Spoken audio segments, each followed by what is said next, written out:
예, 형제자매님들 평안하셨습니까? 안녕하세요. 예. 자, 요한복음 13장 1절입니다.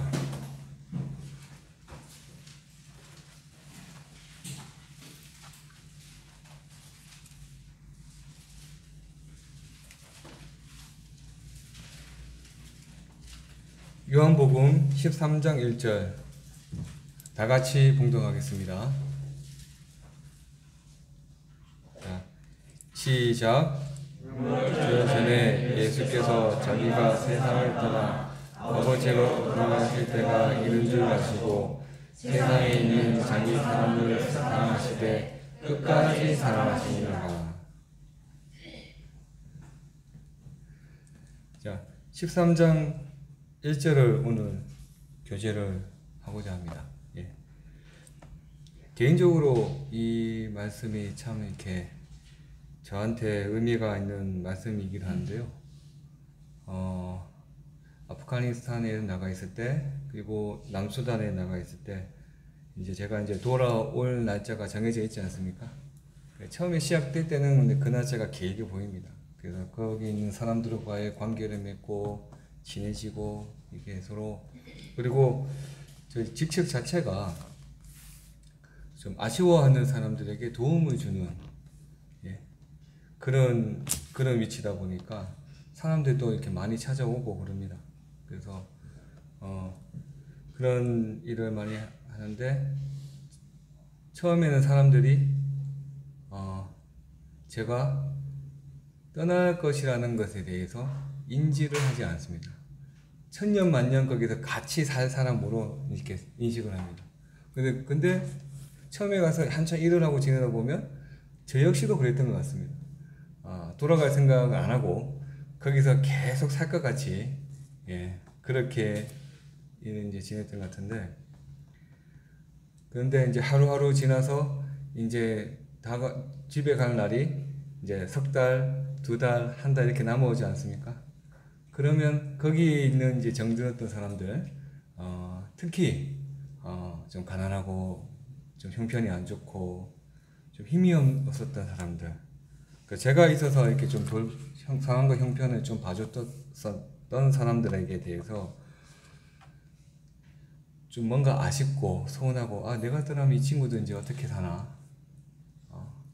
내가 없더라도 나하고 같이 지낼 때처럼 이런 생각을 가지면서 이런 자세로 계속 살아줘야 될 텐데 하는 그런 생각을 좀 많이 했었었는데, 그때 묵상을 되었던 말씀이 이 말씀이었습니다. 주님께서 자기 사람들을 사랑하시되 끝까지 사랑하셨다는. 근데 그래서 저는 특히 이제 지낼 때, 그럼 내가 이 사람들을 위해서 해줄 수 있는 것이 무엇인가? 충분히 다 해줬고, 더욱더 내가 이 사람들을 위해서 계획했었던 거, 그리고 내가 이 사람들한테 필요하다고 생각해서 내가 지금 하고 있는 것들을 더욱더 열심히 해서 최선을 더해서 하는 데까지 마무리 지어놓고 나는 여기 떠난다. 그런 생각을 가지고 매일매일 이 말씀을 묵상하면서 지냈던 그런 생각이 납니다. 근데 주님께서는요, 저같이 제가 주님의 성품을 따라가기에 한참 부족하지 않습니까? 화도 잘 내고요, 그리고 영린도 많고요, 그리고 인격도 많이 떨어지고, 고백하건대 사랑도 많이 부족합니다. 그리고 한번 이렇게 제가 이제 아니다, 이 사람은 아니다라고 생각이 되면 거기에 대해서는 끝까지 용서하지 못하고 하는 좀 그런 모습도 좀 있는 것 같습니다.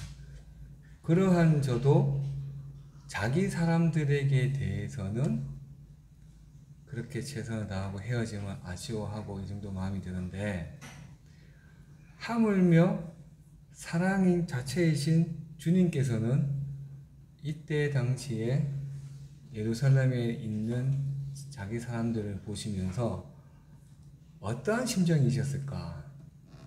하나님께서는 어떻게 그 안타까움과 그리고 그 사랑하는 마음과 그런 것들을 느끼셨을까 생각해 봤을 때 정말 하나님께서 저를 위한 사랑이 대단하고 세상을 위한 사랑이 대단하구나 하는 생각이 들었습니다.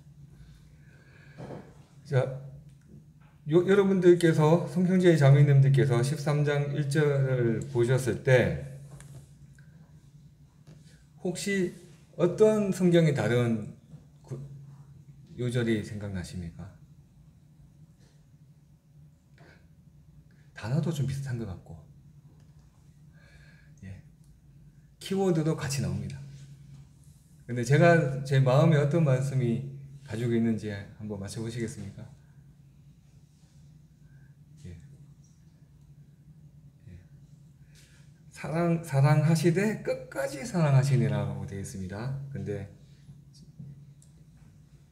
이 말씀은 이제 말씀을 준비하면서 묵상을 하는 가운데, 아하, 이 말씀하고 이렇게 멀리 돌아서까지 연결이 되는구나. 예, 힌트 드리겠습니다. 같은 요한복음 안에 있습니다. 예, 아주 유명한 말씀입니다. 자, 요한복음 3장 16절을 보시겠습니다.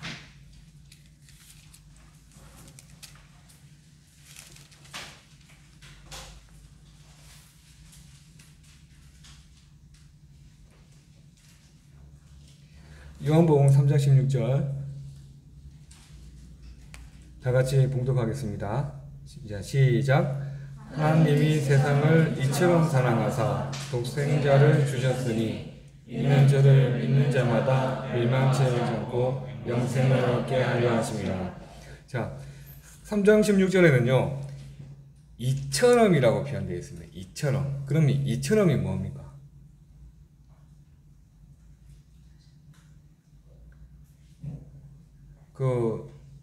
뭐라고 이렇게 크기나 그런 것들을 표현할 수 없는 정도로까지 크고 많다 되어 있습니다. 그럼 이처럼이라고 되어 있는데, 그런데 요한복음 13장 1절에는 끝까지라고 되어 있습니다. 그러면 주님의 끝은 어디입니까? 그래서 하나님의 사랑은 우리들이 향한 하나님의 사랑은 이처럼 크고 이처럼 우리를 사랑해 주시고 정말 주님께서 끝까지 사랑하신다는 겁니다. 그런데 주님 13장 1절로 돌아와서요. 13장 1절을 보실 때 앞에서 이제 전반부에 보시면 자기가 세상을 떠나 아버지께로 돌아가실 때가 이른 줄 아시고 세상에 있는 사람들을 사랑하시되 끝까지 사랑하시니라 라고 되어 있습니다. 그러면 그거 문법적으로나 안 그래도 그냥 축자적인 의미로 본다면, 그러면 만약에 이분이 정말 이 세상을 떠나고 나면 그러면 더 이상 세상 사람들을 사랑하지 않겠다는 그런 문맥이겠습니까?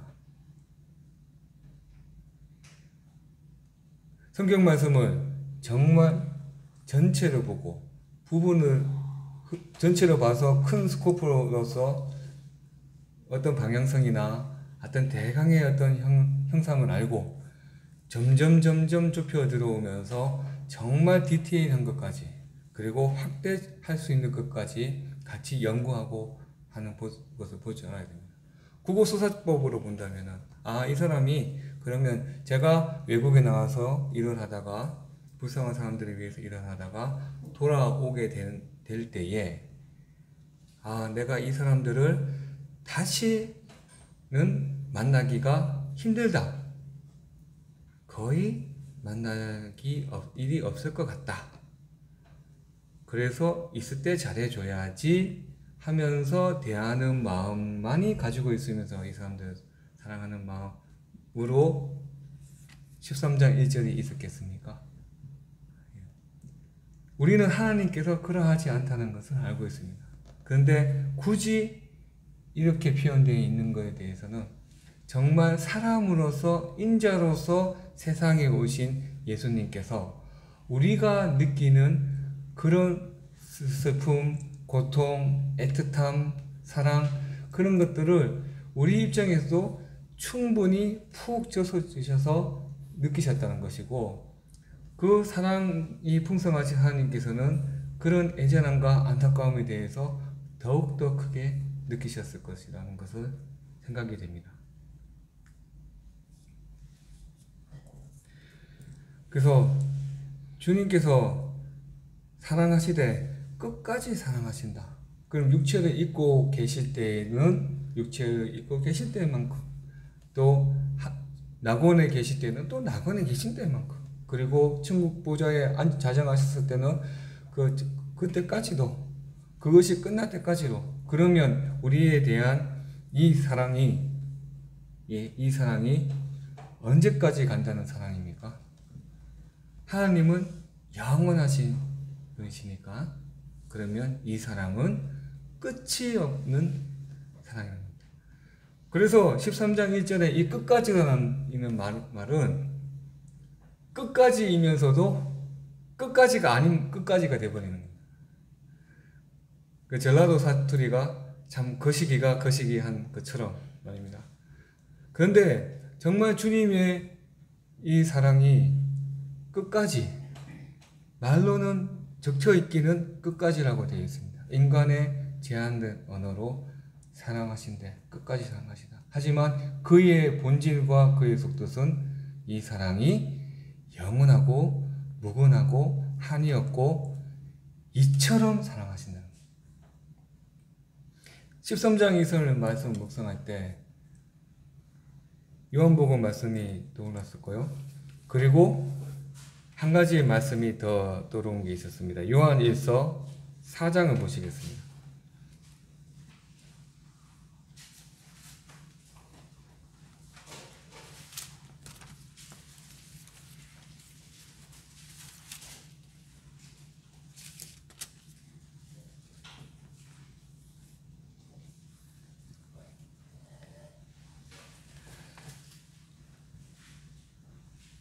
자, 4장 7절로부터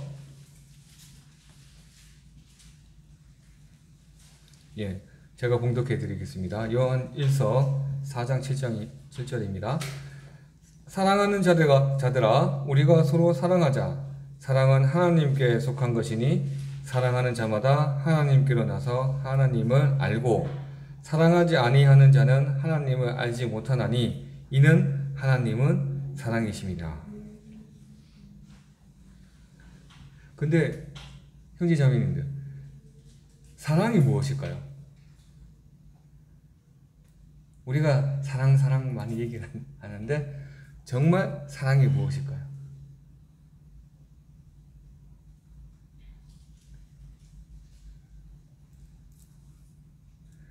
사랑이 무엇이길래 8절에 보시면 하나님은 사랑이심이라 되어 있습니다. 뭐라고 말로 정의를 하기가 좀 힘든 것 같습니다. 그리스 사람들은 이 사랑에 대해 가지고 네 가지 다른 이렇게 단어를 쓰기도 했었고, 헬라어로 번역을 하고 헬라어를 적을 때 하나님의 사랑은 아가페라는 단어를 써서 적었다고 합니다. 그런데 하나님의 사랑, 그리고 하나님은 사랑이시다라고 할 만큼 여기에 대해 의미 두는 사랑은 헬라어에서 얘기하는 그 아가페적인 그런 사랑보다도 훨씬 더 고차원적이고 훨씬 더 의미심장하다는 것을 그렇게 분별이 되고, 그것을 좀 강조드리고 싶습니다. 신학의 가장 큰 맹점은, 단점은 무엇이냐? 신학의 가장 큰 맹점은 하나님의 사랑을 체계적으로, 구원을 체계적으로 배우는 것은, 학습하는 기회가 있는 것은 좋으나, 우리가 가지고 있는 논리나 자기가 가지고 있는 학식이나 가치관에 잘못하면 하나님을 가둬버릴 수 있다는 거예요.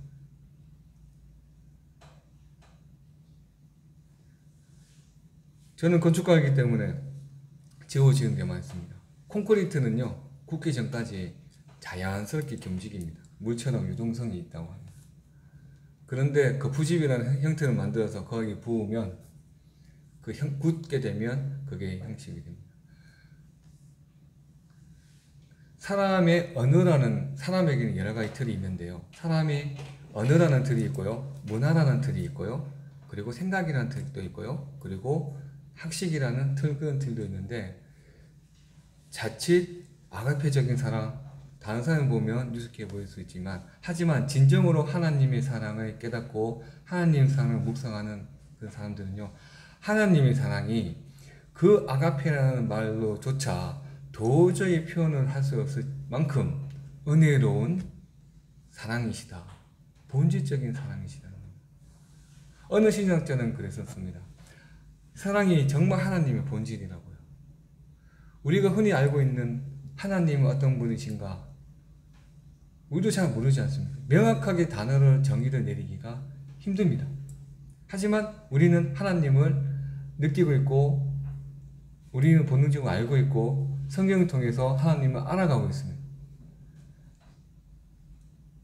어떤 분들은 하나님은 스스로 있는 자, 그 존재 자체가 하나님의 본질이고, 그리고 이 사랑이 하나님의 근본 본질이라고 또 얘기하기도 합니다. 틀린 얘기는 아닐 수도 있습니다.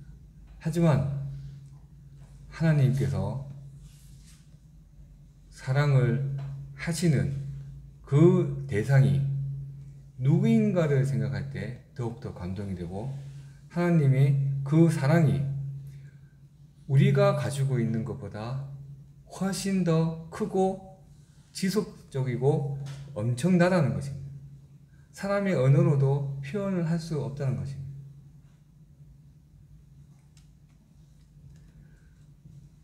하나님의 사랑의 대상은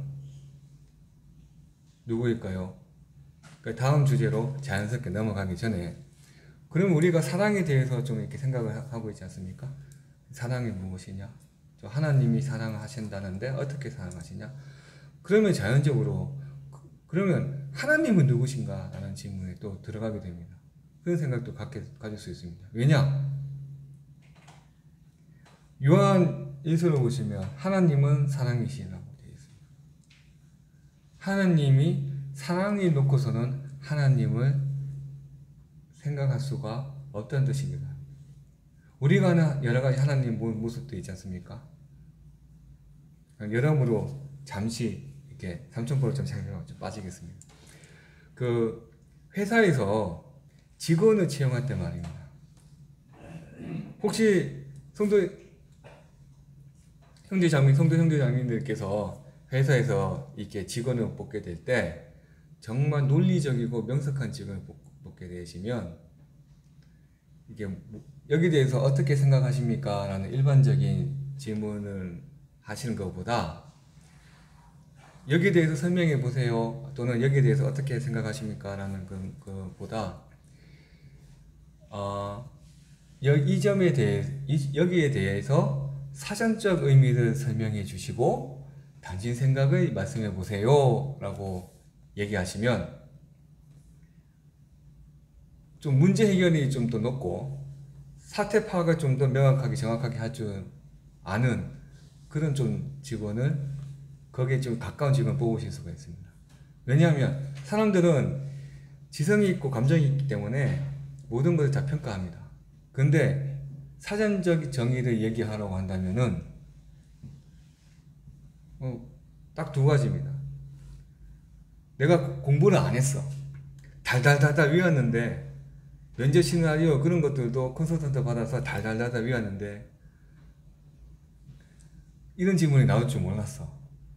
그러면 엄친아들 같은 경우, 마마보이 같은 경우 거기서 딱 막힙니다. 그 대답을 못합니다. 그런데 사람이 지성이 있는 사람, 그 생각이 있는 사람들은, 응용이 있는 사람들은 무엇한 무엇입니다 라고 얘기를 합니다. 그 무엇한이라고 한다는 것은 우리가 그것을 관찰하거나 실험했거나 확인하는 것들이고, 특성을 우리가 파악한 대로 얘기하는 것이고, 무엇입니다 라고 얘기하는 그 부분은 분류를 한다는 겁니다. 예.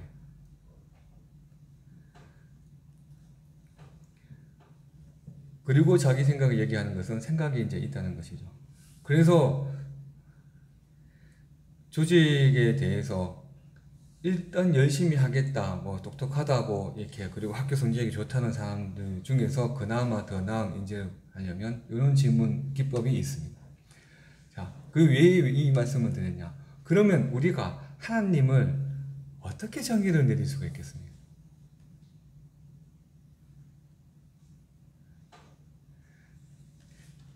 다음 시간에 요한일서 13장, 요한복음 13장에 대해 1절에서 또 한 2주 정도 더 교제를 할 터인데요. 그때 또 여쭤보겠습니다. 근데 사랑에 대해서 묵상을 하면요, 하나님이 어떤 분이신가에 대해서 자연적으로 의문사항이 되고 그게 궁금해집니다. 그런데 사람이 내리는 정의처럼 하나님이 내리는 정의를 내릴 수는 없습니다만, 그런데 우리가 하나님을 바라봤을 때 사람의 정의를 내리는 방식으로 본다면 우리는 관찰은 확실히 할 수 있죠. 그렇죠? 확실히 관찰을 할 수 있습니다. 그러면 하나님께서는 어떤 분이십니까? 공의로우시다. 그리고 자기 스스로 있는다 그랬다. 언제나 계신다 그랬다. 전지전능하다고 그랬다. 그리고 사랑한다고 그랬다. 우리는 나를 사랑한다고 그랬다. 하나님이 어떤 분이신가? 이거는 어떻게 보면 사랑을 빼놓고서는 설명할 뿐인데, 자, 자연스럽게 이제 다음 주제로 넘어가겠습니다. 그러면 사랑이 앞서 잠시 언급드렸는데, 하나님의 사랑의 대상은 누구겠습니까? 13장 1절에 보면 자기 사람들이라고 이렇게 표기가 되어 있습니다. 자기 사람들 사랑하셨다. 그런데 하나님께서 요한복음 3장 16절을 보시면요, 하나님이 무엇을 이처럼 사랑하사 되어 있습니다. 하나님이 무엇을 사랑하셨다고요? 세상을 사랑하셨다고요. 그러면 하나님께서 세상에 있는 강아지도 사랑하고 고양이도 사랑하시고 사람도 사랑하시고 그렇게 하셨다는 의미로 이해가 되셨습니까? 물론 하나님께서 그것도 다 이렇게 돌보십니다만, 하나님께서 사랑하는 대상은 누구셨습니까? 바로 인간이었습니다. 하나님께서 천사들을 향해서 이처럼 사랑해서, 안 그러면 하나님께서 천사들에 대해서 끝까지 사랑하신다고, 안 그러면 하나님께서 천사에 대해서 넌 내 아들이다 라고 말씀하시고 내가 너 사랑한다고 고백했던 그런 말씀들이 성경에 1.1핵이라도 있습니까? 하나님의 사랑의 대상은요, 분명하게 인간이라는 거예요.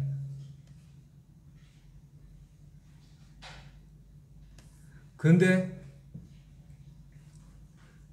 하나님께서 세상을 이처럼 사랑하사 세상을 다 사랑하게 이 세상 사람들을 사랑하셨다는 것이고, 그 다음에 13장 2절에서 주님께서 자기 육체를 입고 계셔서 제한적으로나마 만나고 접하고 얘기를 듣고 음성을 얘기해주고 만지고 터치하는, 어떻게 보면 주님께 더욱더 의미가 있는 사람들이지 않겠습니까?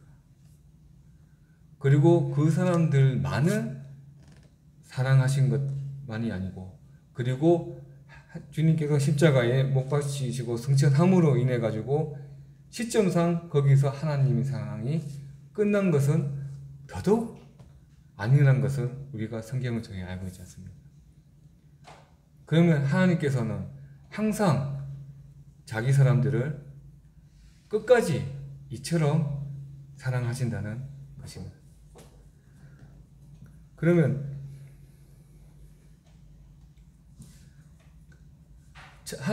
예수님께서 말씀하시는 13장 1절에 나타나 있던 자기 사람들은 누구겠습니까? 12 사도와 그 다음에 이제 둘씩 셋씩 이렇게 좀 둘씩 이렇게 보내심을 받았던 주님을 따랐던 그 사람들, 그리고 예루살렘 입성할 때 종려가지를 흔들며 호산나를 외치고 겉옷을 깔아주며 주님을 따랐던 이 예루살렘 사람들, 그 중에 또 열심히 했던 일부 그 사람들만 주님께서 자기 사람이라고 하겠습니까? 그 사람들은 분명히 축복을 받았습니다. 자기 육신의 눈으로 이 땅에 오신 하나님의 모습을 직접 봤습니다. 그 얼마나 큰 축복이고, 그 음성을 직접 들었고, 그 놀라운 경험을 자기 인생에 대해서 봤겠습니까? 많은 믿는 분들이 왜 성지순례를 가고자 하십니까? 주님께서 걸었던 그 자취를 한번 나도 이 육신으로서 그 자취를 밟아보고 싶은 그것이 왜 그런 간절한 소망이 생기겠습니까? 하지만 그때 당시에 주님과 같이 있는 사람들은 그만큼 그 축복을 받으신 분임은 분명합니다. 그런데 13장 1절에는 자기 사람들이 그분만이라고 한다면 우리는 구원은 무엇이고, 성경에 모는 사람들은 그 의미가 다 너무 편협해지죠. 그렇죠? 분명히 주님께서 사랑하시는 자기 사람들의 의미는 분명히 또 다른 의미가 또 있다는 것입니다. 요한일서 4장을 마쳤으니 요한일서 4장 4절 다 같이 봉독하겠습니다.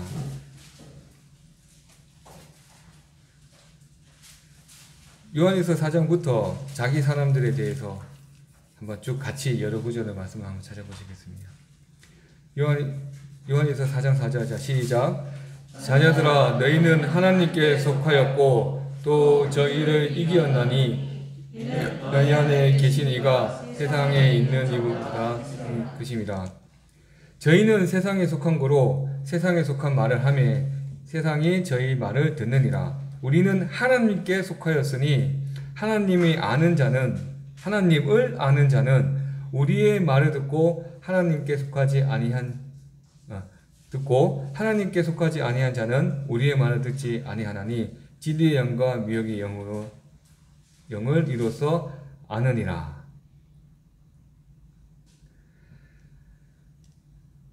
자, 7절 다시 봉독하겠습니다. 사랑하는 자들아, 우리가 서로 사랑하자. 사랑은 하나님께 속한 것이니 사랑하는 자마다 하나님께로 나서 하나님을 알고, 사랑하지 않은 자는 하나님을 알지 못하나니 이는 하나님은 사랑이심이니라.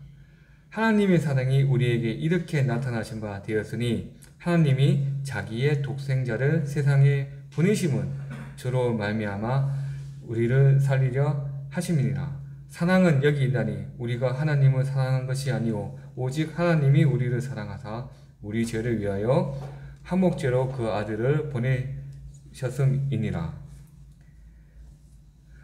11절입니다. 사랑하는 자들아, 하나님이 이같이 우리를 사랑하셨은즉 우리도 서로 사랑하는 것이 마땅하도다. 이 요한일서 4장에 나오는 말씀 중에서 하나님에 속한 사람들의 표현이 나오는데 어느 부분이겠습니까?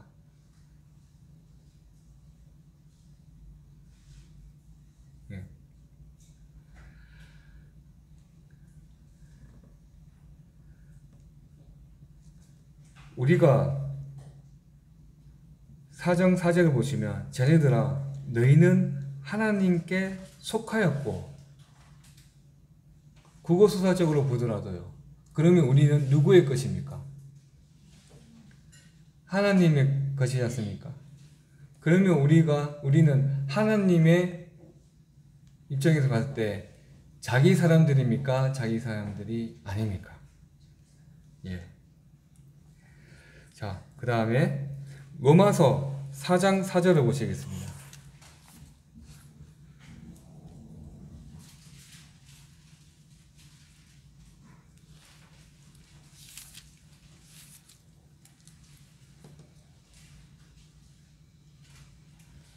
로마서 4장 4절 제가 봉독하겠습니다.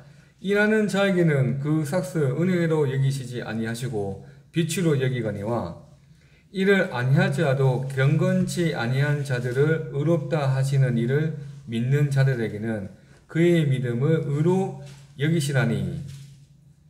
이런 것이 없이 하나님께 의로 여기심을 받은 사람의 행복에 대하여 다시 말한 바, 그 불법을 사함을 받고 그 죄를 가리우심을 받은 자는 복이 있고 주께서 그 죄를 인정치 아니하실 사람은 복이 있도다 함과 같으니라.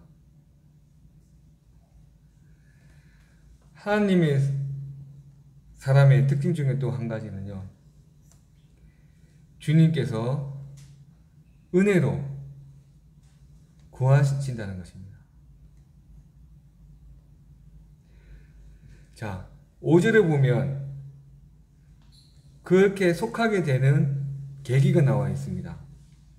5장 5절 다시 봉독하겠습니다. 이를 아니하지라도 경건치 아니하는 자를 의롭다 하시는 이를 뭐하는 자에게는요? 믿는 자에게는 그의 믿음을 의로 여기신다. 하나님이 계획하심을 인정하고 하나님의 방법에 대해서 받아들이고 하나님의 맞습니다 감사하고 거기에 대해서 인정하는 믿는 자들에게는 그 믿음을 의로 여기시고 자기 백성을 삼아주시는 거예요.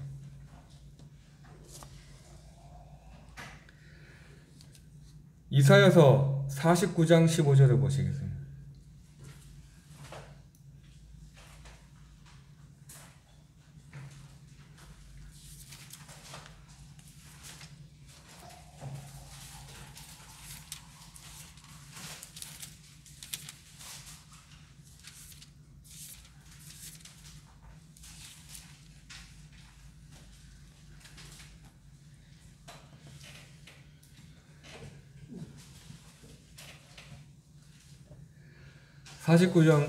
이사야서 49장 15절 제가 봉독하겠습니다.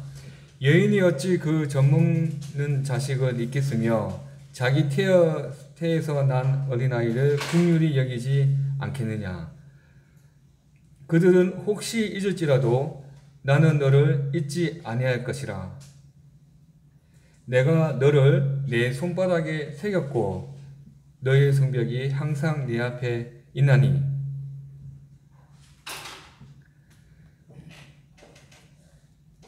하나님께서 자기 백성을 돌아보시는,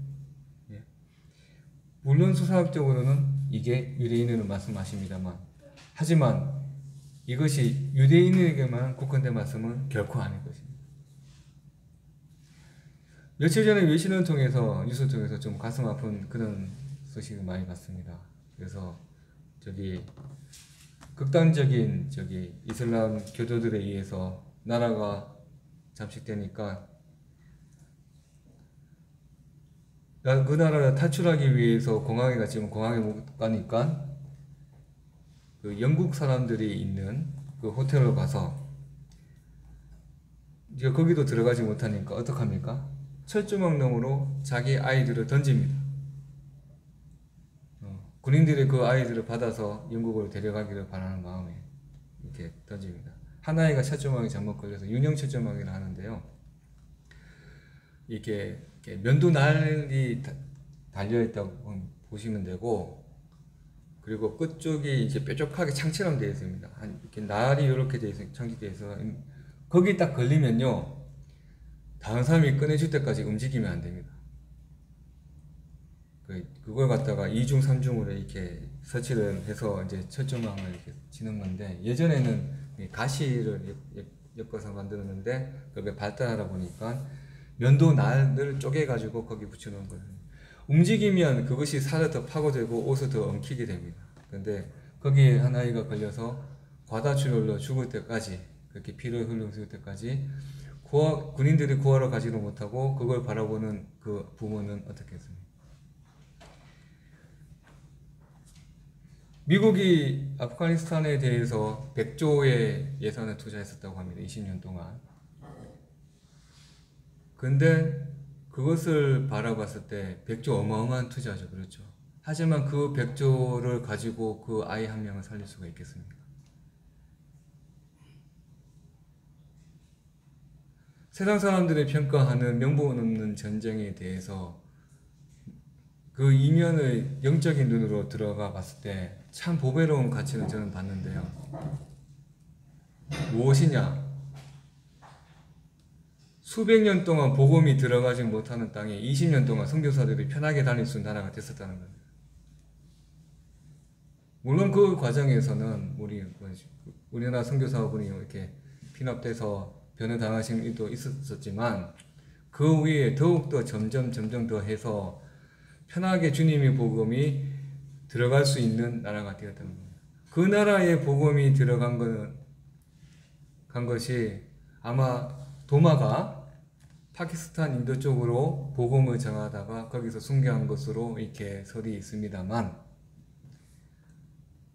복음이 전해졌겠지만 그 나라의 복음이 침략자들, 어떻게 보면 역사학적이나 인문학적인 생각으로 본다면 침략자들이 기독교를 그쪽에 성경을 정했던 사람들이 아이러니하게도 몽골군이 그랬고요. 그 사람들이 손가락질하면서 침략자라고 제국주의자라고 손가락하는 미군이 들어갔을 때 그 땅에 복음이 편하게 전파가 됐었습니다. 많은 선교사들이 편하게 들어갈 수 있었고 많은 믿는 사람들이 생기고 그리고 그 나라에 대해서 기도하는 사람들이 생기고 그랬었는데, 경제적인 가치와 국익적인 가치에 따라서 그 손을 빼게 됐을 때 다시 그 나라는 하루아침에 반전이 되죠. 근데 그 아이들을 저쪽 너머로 던졌던 그 부모들은 어떤 사람들이었습니까? 자기가 10살 때, 10대 때까지는 예전 탈레반 정권에서 그 사람들이 어떤 사람들이라는 것을 몸소 겪으면서 키움을 받았던 사람들입니다. 화건컨대 첫점은 너머로 던져주었던 아이들 대부분은 여자아이였을 것입니다. 왜냐, 남자아이들은 그나마 그 체제에서 남성들은 그나마 밥 먹고 살 수는 있습니다. 하지만 여자아이들은 가축보다도 못한 삶을 이제 살게 됩니다. 그 세상 돌아가는 그런 걸 봤을 때 정말 주님께서 가까운 세계가 되었구나. 이 유라시아 대국 항복판에 있으면서 성경을 전하고, 그러니까 아대륙, 인도 파키스탄 지역과 위에 대륙을 왔다 다니고 육로로 다니는 선교사들이 잠시 쉬어갈 수 있는 거처로서 역할도 해주면서 동서남북을 이어주던 이 선교지의 교통의 메카로 해주던 이 나라가 이제는 없어졌다는 것입니다. 그것도 너무나 어처구니 없게 정말 안타까운 일이 아닐 수 없습니다. 그래서 어떻게 보면 주님께서 우리를 사랑하시는 그 사랑 중에 한 가지 방법이에요. 정말 우리가 솔로몬의 시대 못지않게 평온하고 안위한 가운데 주님을 섬기고 있는 것이 정말 우리가 엄청난 사랑을 받고 있는 것이 분명한 증표이 분명합니다.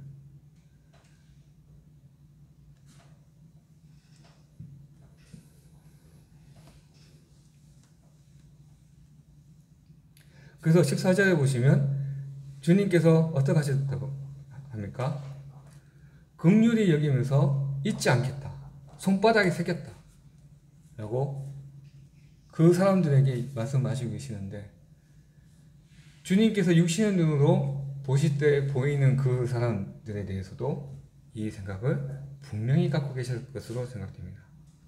자, 몇 구절 더 찾아보겠습니다.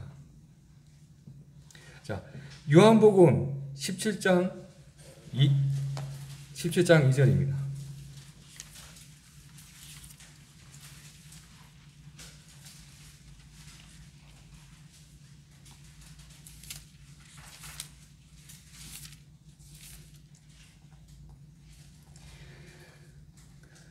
하나님이 생각하는 자기 사람들, 아버지께서 아들에게 주신 모든 자에게 영생을 주게 하시려고 만민을 다스리는 권세를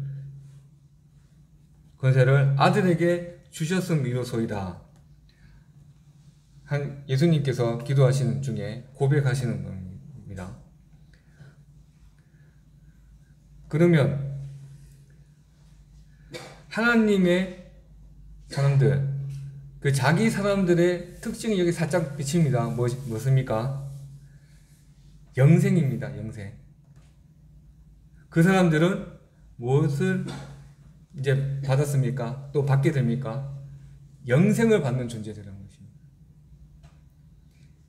이것이 분명히 백과사전의 어떤 형태처럼 무엇은 무엇이다라고 분명히 성경에는 딱 나타나 있진 않지만 하나님이 자기 사람들에 대한 그런 정의를 부분적으로 내릴 수 있는 여러 가지 파편들은, 정의의 파편들은 성경 요소에 다 흩어져 있는데 17장에서 찾을 수 있는 것들은 무엇이냐?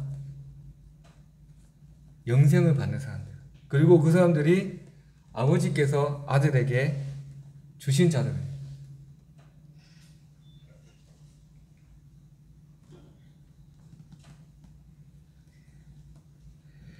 자, 그 다음에 예배소서 1장 5절을 보시겠습니다.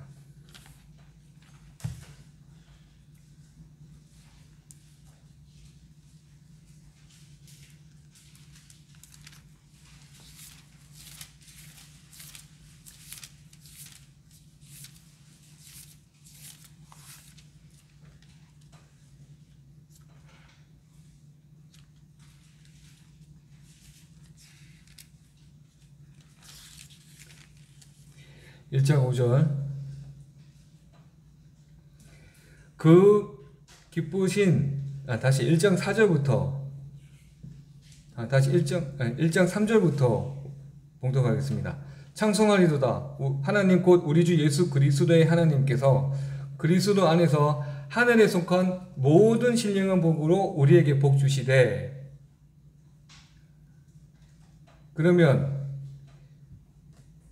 하나님의 사람들의 특징은 또 어떤 특징이 있겠습니까? 여기 보면 신령한 복을 받습니다. 그리스도 안에서요.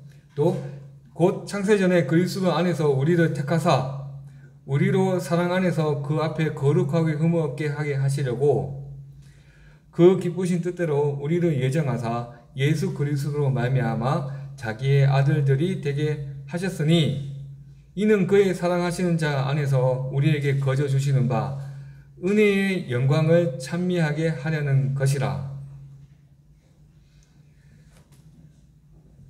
주님께서 사랑하시는 하나님의 자기 사람들의 어떤 특징은 우리가 또 여기 봤을 때 하나님이 신령한 복을 주신다. 그리고 택하셨다. 거룩하고 흠이 없게 하시려고 하신다. 그리고 우리를 예정하셨다. 또 무엇이 되게 하셨다고요? 5장 중심 보시면 자기의 아들들이 되게 하셨느니라.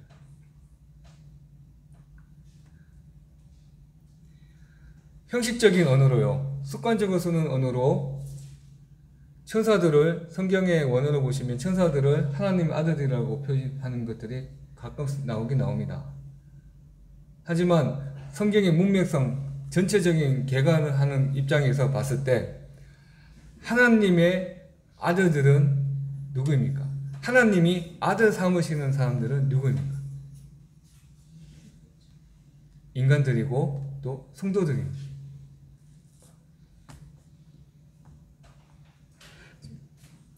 그리고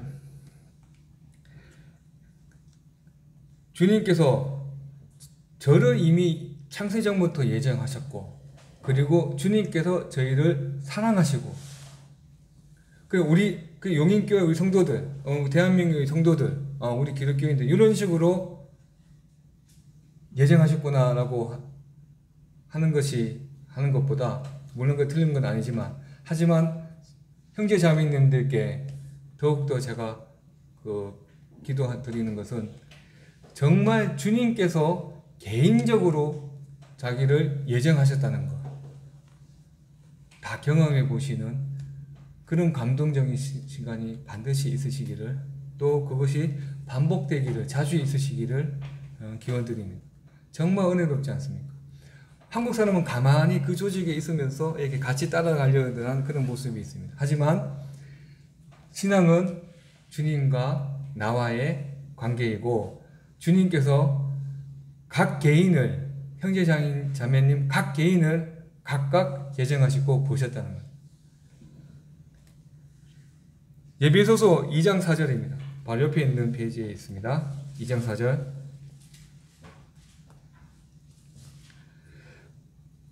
긍휼이 풍성하신 하나님이 우리를 사랑하신 그 큰 사랑을 인하여 허물로 죽은 우리를 그리스도와 함께 살리셨고 너희가 은혜로 구원을 얻은 것이라.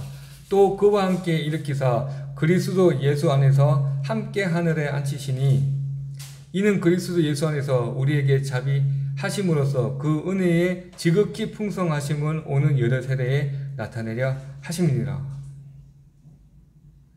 너희가 그 은혜를 인하여 믿음으로 말미암아 구원을 얻었나니 이것이 너희에게 난 것이 아니요 하나님의 선물이라. 행위에서 난 것이 아니니 이는 누구든지 자랑치 못하게 함이니라. 우리는 그의 만드신 바라 그리스도 예수 안에서 선한 일을 위하여 지으심을 받은 자니 이 일은 하나님이 전에 예비하사 우리로 그 가운데서 행하게 하려 하심이니라.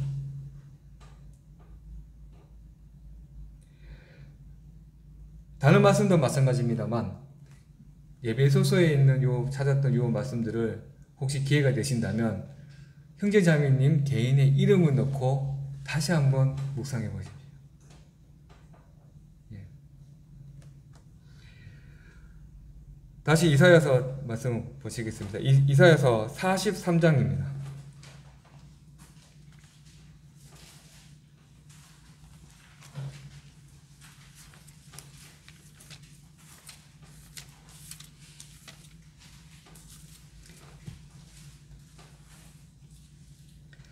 43장 1절입니다.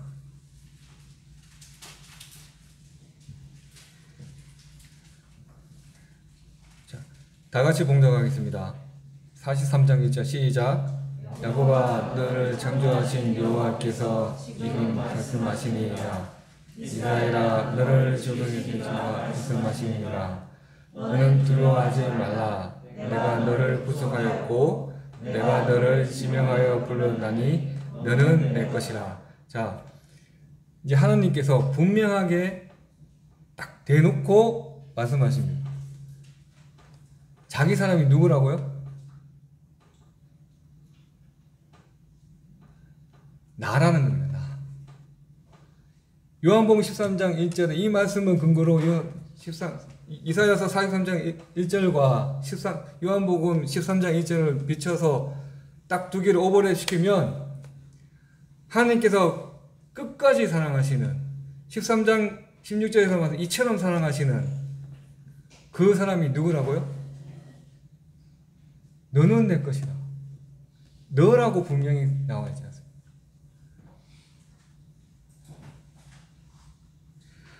자, 49장 다시 49장으로 가겠습니다. 49장 죄송합니다. 아까 49장 먼저 봤습니다. 죄송합니다.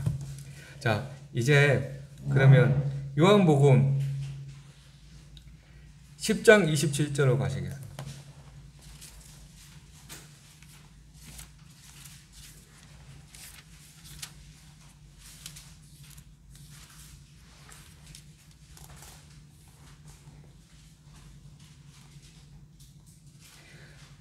(27절부터 29절까지) 제가 봉독하겠습니다.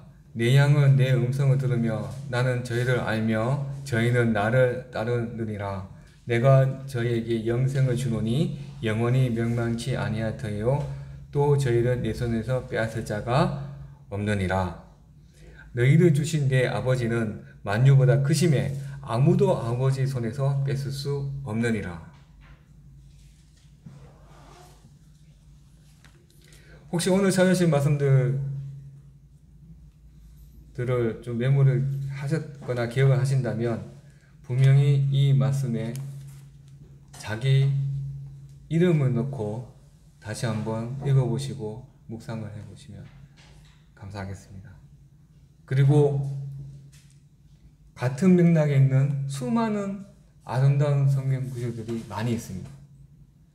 그 말씀을 또 묵상하실 때 본인의 이름을 넣고 넣어서 그렇게 말씀을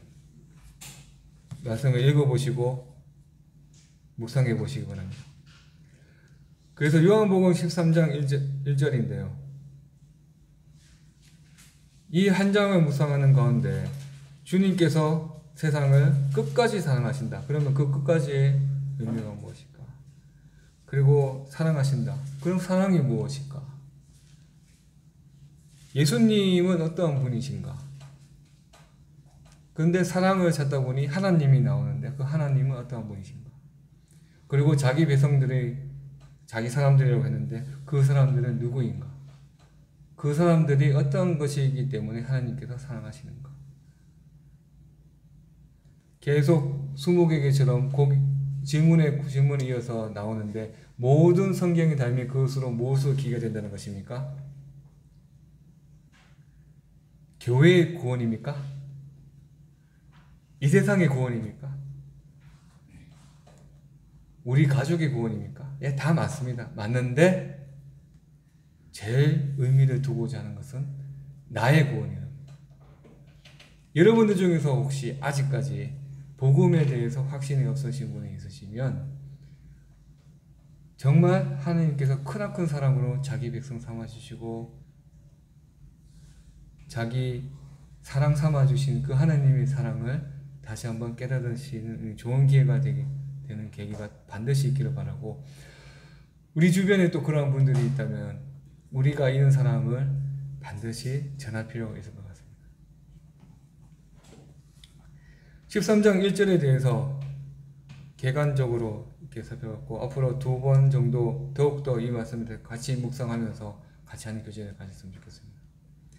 그래서 히브리서 1장에 나오는 이것이 예수님께서 세상에 계실 때 자기 사람을 끝까지 사랑하신 이 모습에서 조차 정말 2000년이 시간적으로 2000년이 지난 지금 이때 내가 이 사랑으로 인해서 내가 구원받았고 이것이 또한 하나님의 사랑으로 내가 예정받았었구나, 다 하나님이 나를 사랑하신 그런 은혜 가운데 있었었구나 라는 것을 깨닫는 그런 은혜로운 시간이었기를 바라겠습니다. 기도드리겠습니다.